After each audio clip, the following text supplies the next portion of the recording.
Welcome to the Bible Forum. It is Sunday night, November 5, 2017. I am Warren Sprouse. I always have been.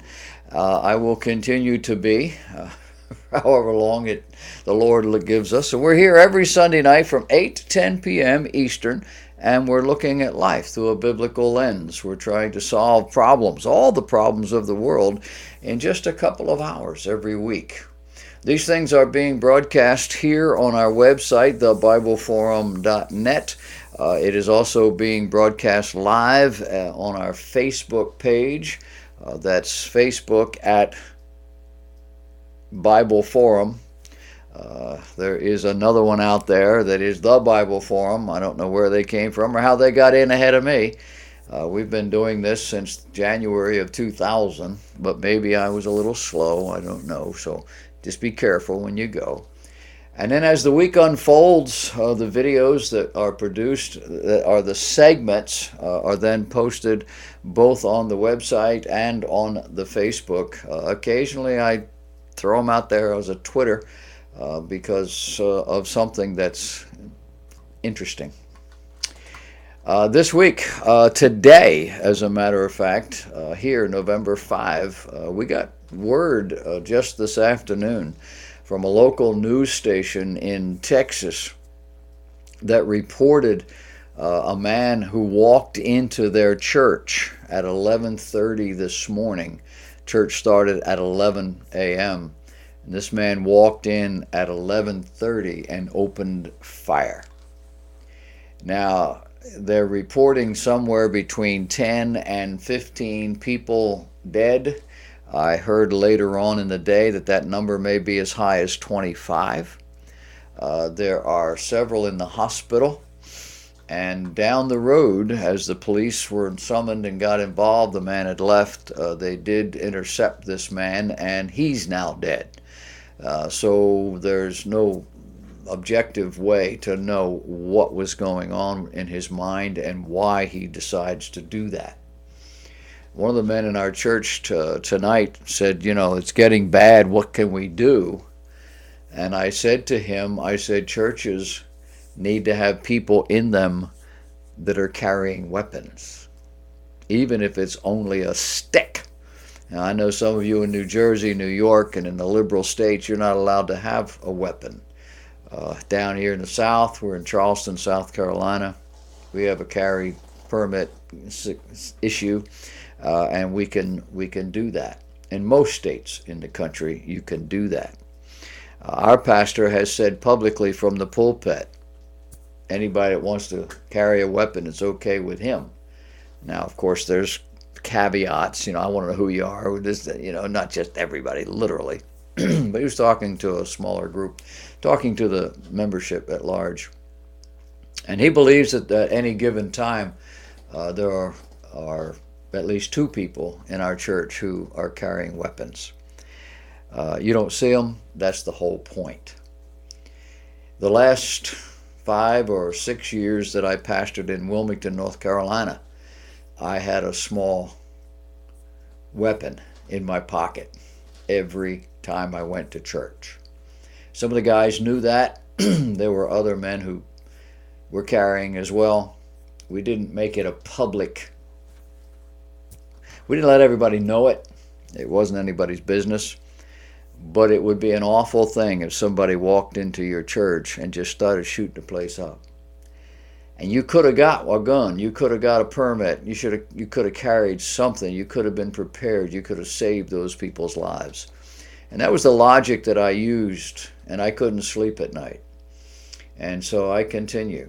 And I think that it's something about our culture that requires this. It's not that people like me just, to get out there, cowboy. No, I'd just soon not. But people today are being raised, conditioned in an environment that is totally different than anything we've ever seen before. It's not even the Wild West. Those guys carried guns on their hips and they never shot anybody much. But now they'll beat you to death with a stick. On the political side, we had an interesting week this week because the Republican House of Representatives has put forward a new budget. The Senate is working on this as well. They're calling it the Tax Cuts and Jobs Act. One of the things that it does is it preserves the popular 401k retirement account. It also lowers rates for many individual households. It reduces the cap on mortgage interest from $1 million to $500,000. After you have, I guess, got money back each year up to a $500,000, you can't get any more. I don't have to worry about that. I don't know about you. It also limits the deductibility of local property taxes, locks that out at $10,000. Some of you up in New Jersey and New York and California, places like that where the tax rates are very, very high, this is going to impact your life.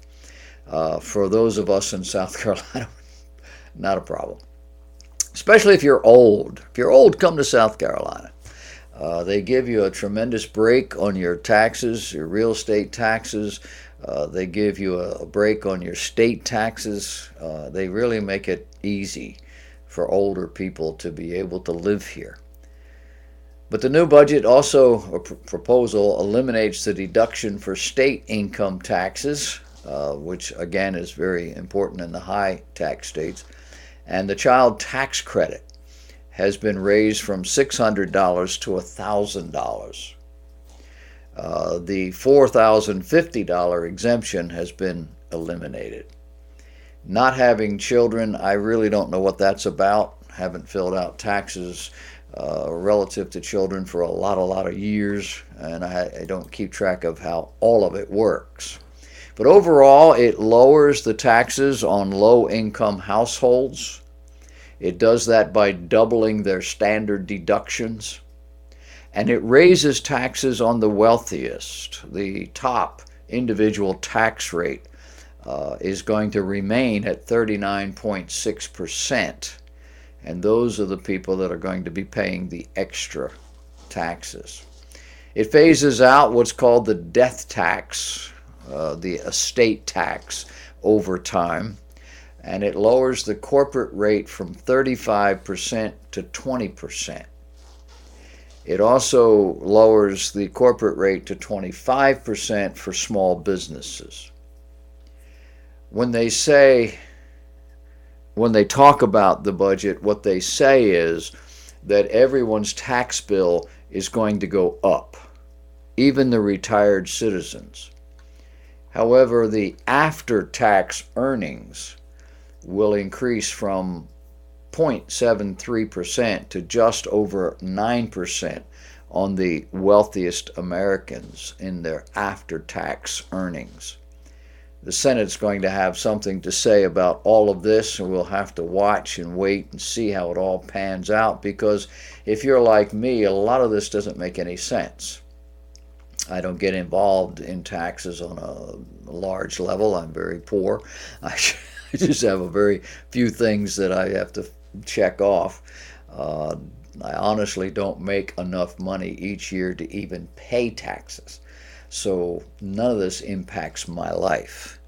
But for some of you, you're still working. Maybe you make good money, and you need to watch out for the changes. There's ways to protect yourself, and you need to talk to people about that sort of thing. But overall, it looks like it's going to be better than it was. Not as good as it needs to be, but better than it was. One of the best shows on television today is the Washington press briefing from the White House. A reporter asked, "Yesterday from that podium, you said all of our leaders have flaws. Washington, Jefferson, Roosevelt, and Kennedy. What are President Trump's flaws?" And Press Secretary Sarah Sanders responded, probably that he has to deal with you guys on a daily basis. You gotta love it. CNN's April Cummings asked the question, does this president believe slavery is wrong? Sarah clearly didn't appreciate the question and fired back with just one line. She said, I think it is disgusting and absurd to suggest that anyone inside this building would support slavery. This came after Ryan pressed Sanders to comment on Chief of Staff John Kelly's controversial Civil War compromise remarks, in which he argued that a lack of willingness to compromise is what led to the Civil War. She said, I'm not going to get in and relitigate the Civil War. I think I have addressed the concerns of a lot of people, what these people have had, and the questions that you have had. Wednesday afternoon, after the massacre in New York City, a news-type person asked, on Senator Schumer, can you tell us when was the last time he and the president spoke, and more broadly, the president saying that he is responsible, at least in part, for this attack? Does the president still see him? And Sarah Sanders jumped in before the person could actually finish the question and set the record straight about the president and about Senator Schumer, saying, before you go any further, let me be really clear. The president has not blamed Senator Schumer and does not feel that the senator is responsible for the attack. We believe very strongly that the individual who carried out the attack is responsible and no one else. However, we do think that there are policies that could be put in place that help protect American citizens. We've been talking about those for a long time, and we continue to push and to advocate for those policies. If you have the access, if you have the wherewithal through the internet or on your cable to watch the press briefings in the White House, it's worth your time. This woman is really, really sharp. I want to talk to you a little bit about Protestantism in America. You do realize that we're going through this time period, beginning with Wednesday, I think it was, of this week.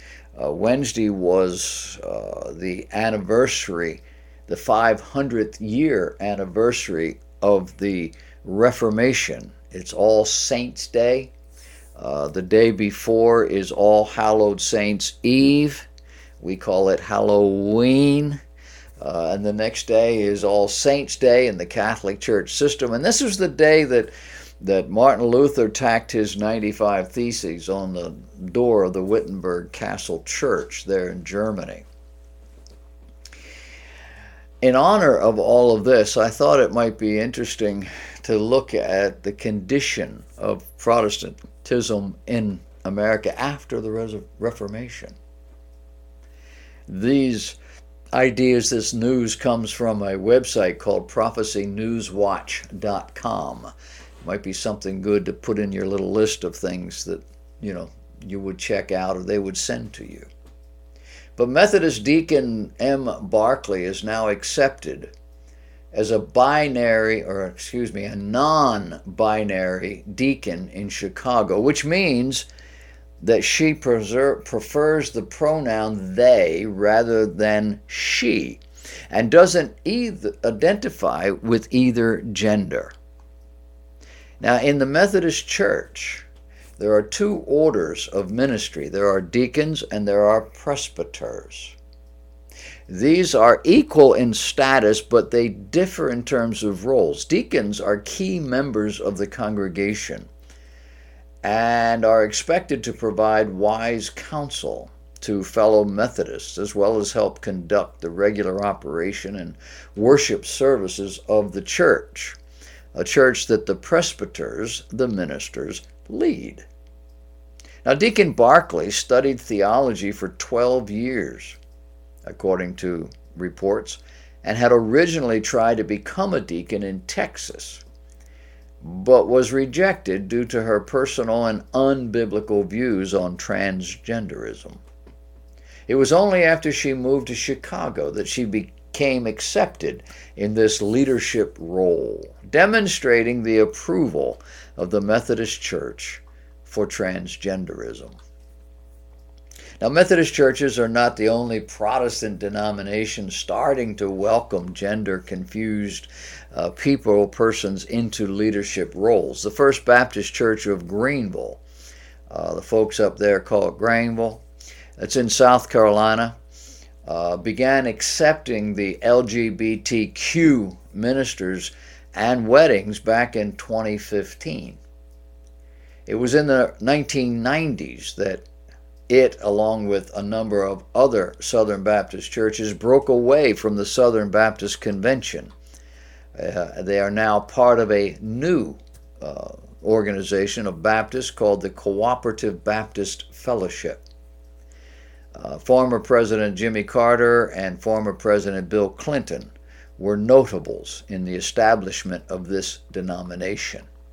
One of the larger Baptist churches in Wilmington, North Carolina at the time was in that movement, that breakaway movement.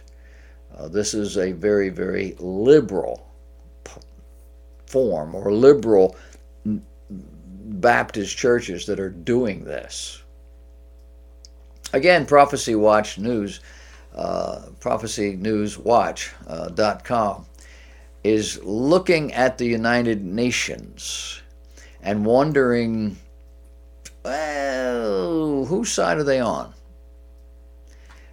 This last week or so, the United Nations earmarked some $1.3 billion with a B dollars to fund Palestinian legal campaigns against Israel, and to support the creation of an independent Palestinian state in what experts are calling an unprecedented act, singling out the Jewish state at the world body.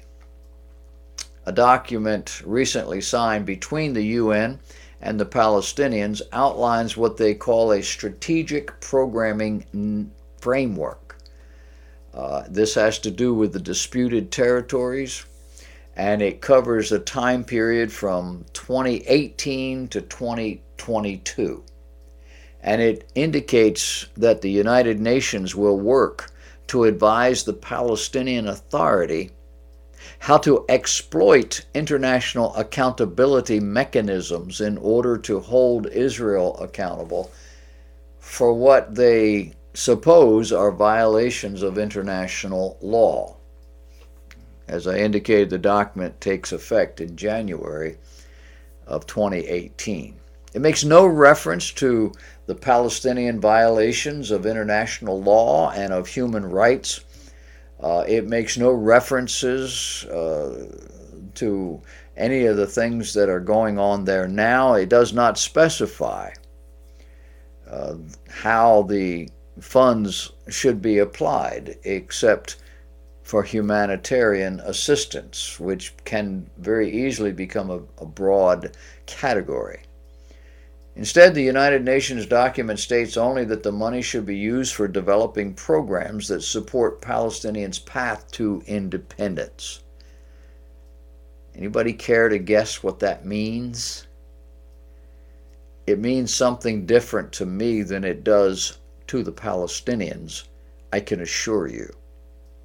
And the United Nations delegates are not stupid people. They know exactly what they're doing. Can anybody say John Birch? You say John Birch? Yeah, you have to be a little older maybe. Back in the 1950s, it was hard to drive down the road in many states in this union without seeing a sign painted on the side of somebody's barn, or even on a makeshift billboard. And it said, "Get us out of the United Nations." 1950s. John Birch Society. We need a little resurgence of this sentiment. They're not doing us any favor. The National Park Service was going to use nearly 100,000 of your dollars to memorialize the Black Panther Party.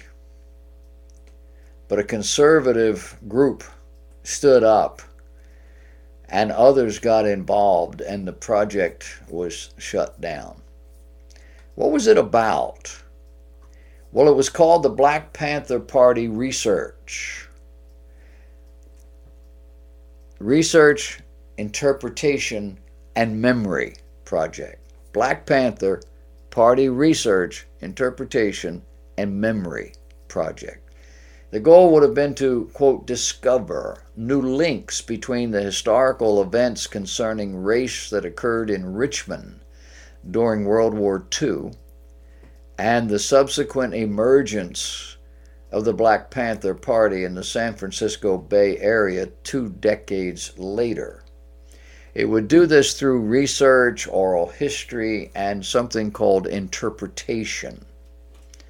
The project would also show how the Black Panther Party impacted visual arts, music, dance, and styles in the 1960s, 70s, 80s, underscoring the vastness of its impact on American culture.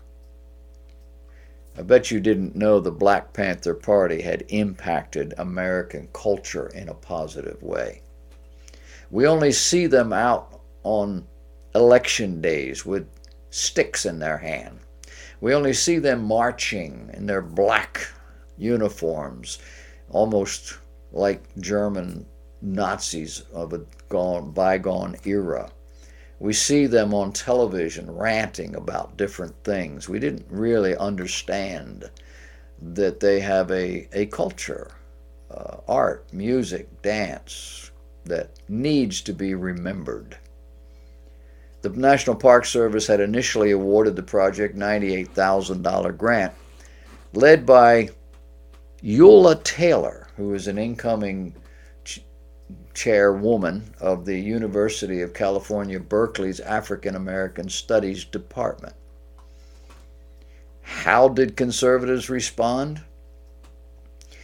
Well, the backlash was spearheaded by the Fraternal Order of Police, which sent a well-publicized letter to President Trump on October 19th complaining. It's interesting that it's the police that saw this as a problem. Yeah, they're the ones that have to clean up the mess. A senior editor at the Federalist.com, talking about the relatively restrained indictment against Manafort and Gates, how that it is mostly built around foreign agents, the Foreign Agents Registration Act violations. You're following some of these things. We've got a major investigation into their dealings. Similar violations of this act are not uncommon at all. But criminal prosecutions for these violations are uncommon. Usually the government requests a proper filing and issues a fine. Andrew McCarthy, a former federal prosecutor, says there's not much there in this indictment. Commentators, several prominent lawyers and jurists among them, almost universally dismissed the indictments as pro forma and anticipated that these guys would get a fine. The general opinion, if this is all the special prosecutor has, we're wasting a lot of money. And yet if you listen to the other side, you would think these men need to go to jail for a very long time. Except that this is a common behavior, very rarely prosecuted. The reality in this situation, with Donna Brazil's new book coming out, You've been paying any attention to that? Have you seen any or heard any of the interviews, read any of the things that she's talking about? She's the former head of the Democrat National Committee. She's a very loyal Democrat apologist. And she's written a book. And it has blown the cover off of the Clinton scam to thwart Bernie Sanders and to undermine President Trump in the election. If what's being suggested is even close to true, you and I would be in jail already. The Democrats have worked hard to paint the Trump campaign as colluding with Russia, only to have the curtain raised on their own activities by one of their own loyalist individuals. Why? Well, we learned late this week, over the weekend,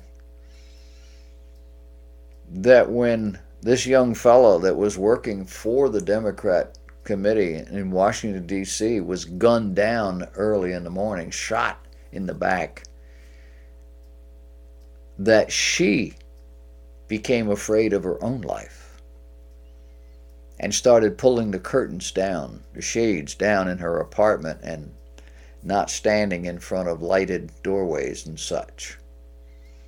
Democrats have gone out of their way to say that this fellow who was working for them, this was had nothing to do with what he was doing.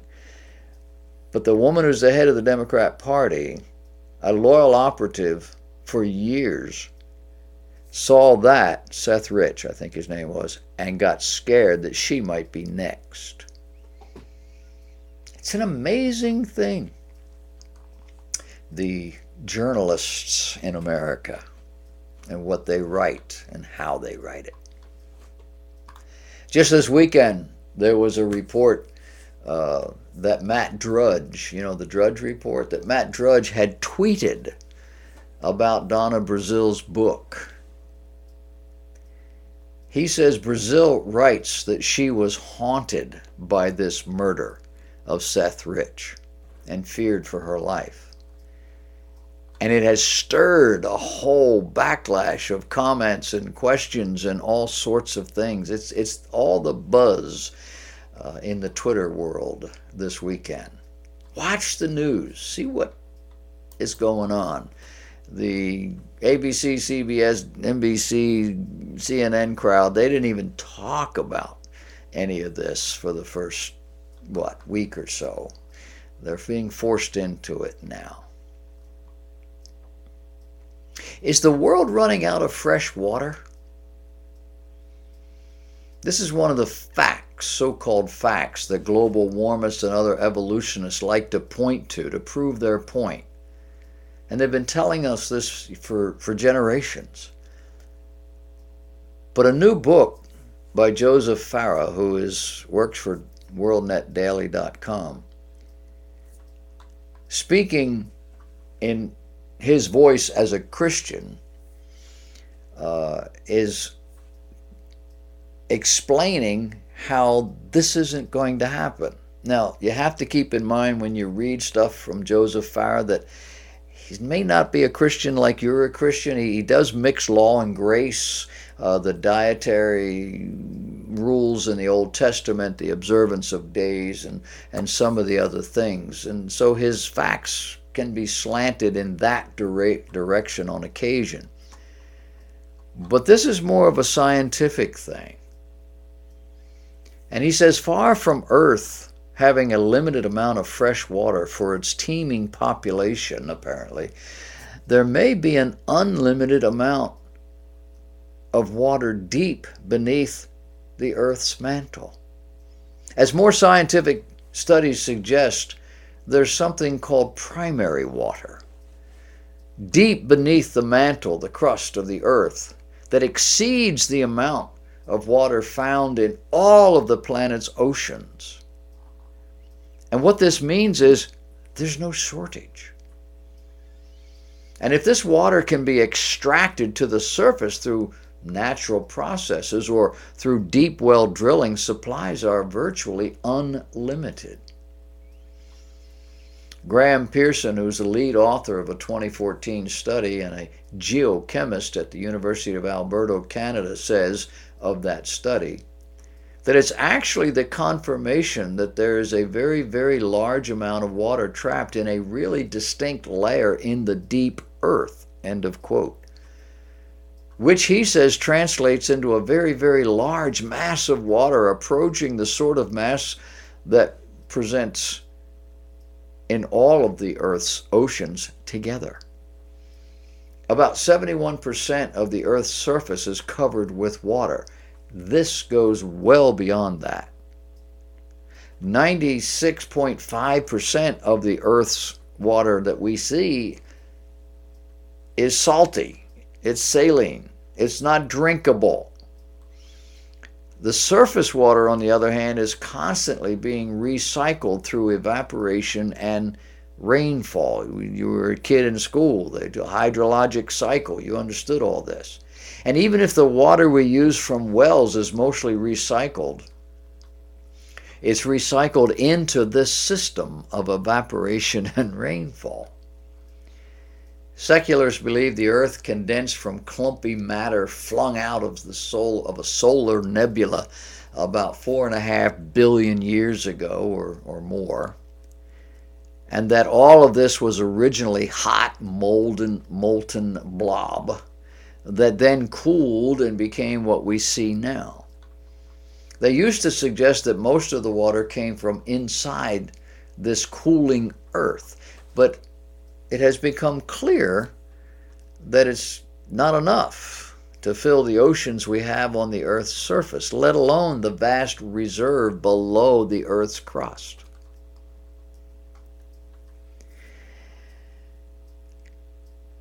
The same secularists and Bible skeptics are predicted in the Scriptures.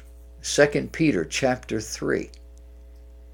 Indicating that there never was a global flood on the earth, even though it's still 70% covered in water, which averages more than 2 miles deep. The Bible says these people deny what's in their face.